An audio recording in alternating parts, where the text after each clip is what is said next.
MLM MTTV में आपका स्वागत है। आज मिलेंगे एक नए मेहमान के साथ जो किसी परचेज के मोहताज नहीं है। मोस्टली डायरेक्ट सेलिंग के इंडस्ट्रीज के जितने लीडर हैं सब इनको जानते हैं। आज इनसे मिल रहे हैं। SK शर्मा जी इनका नाम है। शर्मा जी का हम स्वागत करेंगे और इनसे जानेंगे कि डायरेक्ट सेलिंग की जो सबसे बड़ी समस्या है उसके विषय में जानेंगे कि उसको कैसे सॉल्व किया जाता है। तो मिलते हैं SK शर्मा जी से। SK शर्मा जी आपका स्वागत है इस एपिसोड में। हम आप धन्यवाद सर आपका परिचय किसी मोहताज तो है नहीं आप। मैं आपसे सीधा सीधा टू द पॉइंट आता हूँ। मुझे सीधा सीधा आपसे ये जानना है कि डायरेक्ट सेलिंग में एक सबसे बड़ी समस्या होती है कि हम अपनी टीम कैसे बनाएं और उस टीम को बनाने में जो डिफिकल्टी जाती है उसको रिजॉल्व कैसे करें। चलिए सर, आपका बहुत अच्छा क्वेश्चन है डायरेक्ट सेलिंग को लेकर के। तो उस क्वेश्चन से पहले सबसे पहले मैं आपको पुनः सुशील सर मैं आपको धन्यवाद करना चाहूँगा, नमस्कार करना चाहूँगा कि आपने मुझे अपने चैनल में 2 शब्द बोलने का मौका दिया। ये काबिल तारीफ़ है सर आपका। और जो चीज़ें आपने जो क्वेश्चन की है ये बहुत महत्वपूर्ण क्वेश्चन है और अक्सर इसी क्वेश्चन के कारण लोग नहीं समझने के कारण इस डायरेक्ट इंडस्ट्रीज में करते तो हैं बट क्या होता है कि फेल कर जाते हैं। उसका सबसे बड़ा जो रीज़न है वो रीज़न जो आपने किया है कि लोग सबसे पहले अपने आप को अपने अपलाइन को मेंटेन नहीं कर पाता है। सबसे पहला रीज़न ये होता है उसका फेलवर होने का कि अपने अपलाइन को मेंटेन नहीं कर पाना, समझ नहीं पाना। दूसरी बात जो डायरेक्ट सेलिंग की जो सबसे बड़ी सिस्टम है उस सिस्टम को मुझे समझने के लिए हमें सबसे पहले अपने आप को समझना पड़ता है कि आखिर इस सिस्टम को मैं समझूं तो समझूं क्यों। क्योंकि कहते नहीं जिसके जीवन में कोई लक्ष्य नहीं, कोई गोल नहीं, वो व्यक्ति सिस्टम को क्यों समझेगा। नतीजा ये होता है कि एक गोल नहीं क्रिएट करने के कारण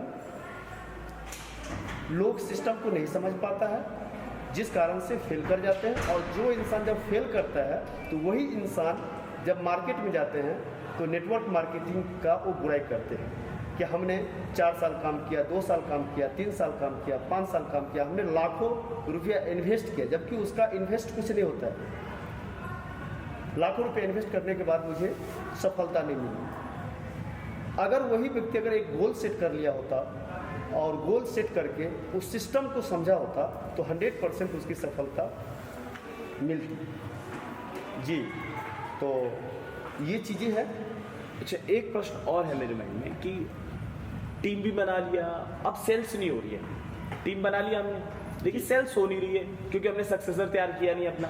जी जी, तो सेल्स को बढ़ाने के लिए हम क्या करें। अच्छा क्वेश्चन है सर, क्योंकि ये नेटवर्क मार्केटिंग पूरे सेल्स के ऊपर डिपेंड करती है। क्योंकि जिस टीम के अंदर में सेल्स क्रिएट नहीं होगा तो संभव है कि वो व्यक्ति सफल नहीं कर पाएगा। तो टीम तो हम बना लेते हैं, टीम के अंदर में हम क्रेज डेवलप नहीं कर पाते हैं सेल्स का, प्रोडक्ट का, सिस्टम का।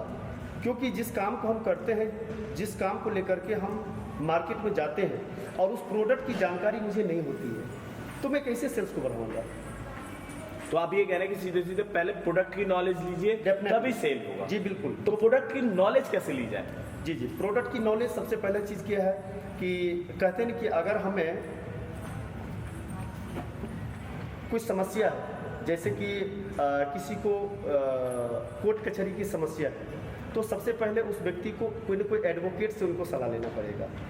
ठीक उसी प्रकार से डायरेक्ट सेलिंग के अंदर जो प्रोडक्ट की नॉलेज है तो नॉलेज के लिए जिसके पास नॉलेज है, जैसे कि कंपनियां प्रोडक्ट ट्रेनर रखती है, वहाँ से हमें लगातार उसकी ट्रेनिंग लेनी होगी।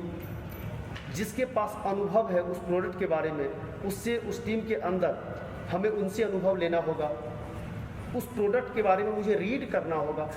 और सबसे बड़ी बात क्या है सर कि हम जिस काम को करते हैं, जिस प्रोडक्ट के ऊपर हम काम करते हैं तो वो प्रोडक्ट के ऊपर जब हम काम करते हैं मार्केट में तो उससे बहुत सारा रिजल्ट आता है मुझे। और जब रिजल्ट आता है तो ऑलरेडी ऑटोमेटिक अनुभव मिल जाता है। और जब वो अनुभव मिलता है तो ऑटोमेटिक हमारा सेल्स बढ़ना शुरू कर देता है। बहुत बढ़िया। एक प्रश्न और पूछना चाहूँगा मैं आपसे कि जैसे अभी हम टूर पे आप सभी आए हैं, जी, जी। ये टूर क्यों जरूरी है? मतलब डायरेक्ट सेल में सेल्स जरूरी है, टीम बनाना जरूरी है, ये टूर क्यों जरूरी है? बहुत अच्छा क्वेश्चन सर आपका। आपने एमबीए के बारे में सुना होगा, देखा होगा। जी।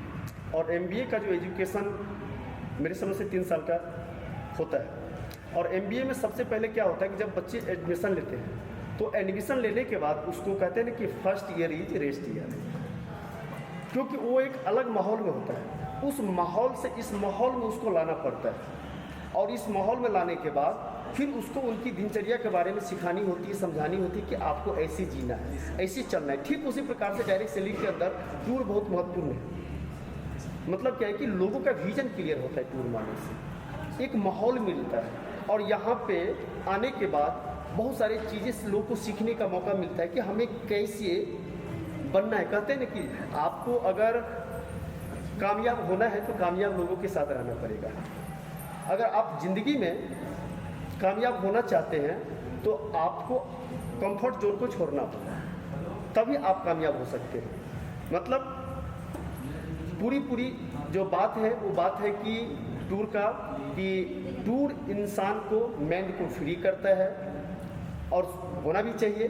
क्योंकि नेटवर्क मार्केटिंग में हम लोगों को बोलते हैं कि नेटवर्क मार्केटिंग आप क्यों करते हैं, तो लोगों का कई तरीके से जवाब होता है, लेकिन वो जवाब सही है गलत है मैं नहीं बताऊंगा। जहाँ तक मैं समझता हूँ कि नेटवर्क मार्केटिंग लोग इसीलिए करते हैं टाइम फ्रीडम और फाइनेंशियल फ्रीडम के लिए, समय और पैसे से ज़्यादा। और नेटवर्क मार्केटिंग में सारी खुशियाँ मिलती है, जैसे कि टूर मिलती है, समय की आज़ादी तो होती है, पैसे का वो फ्रीडम तो उसको मिलता ही मिलता है, और साथ साथ क्या होता है कि देश विदेश घूमने का एक मौका मिलता है, जहाँ पे हम अपने ड्रीम को और बड़े लेवल पे लेके आ सकते हैं, और वो हो सकता है टूर से। बहुत बढ़िया जवाब।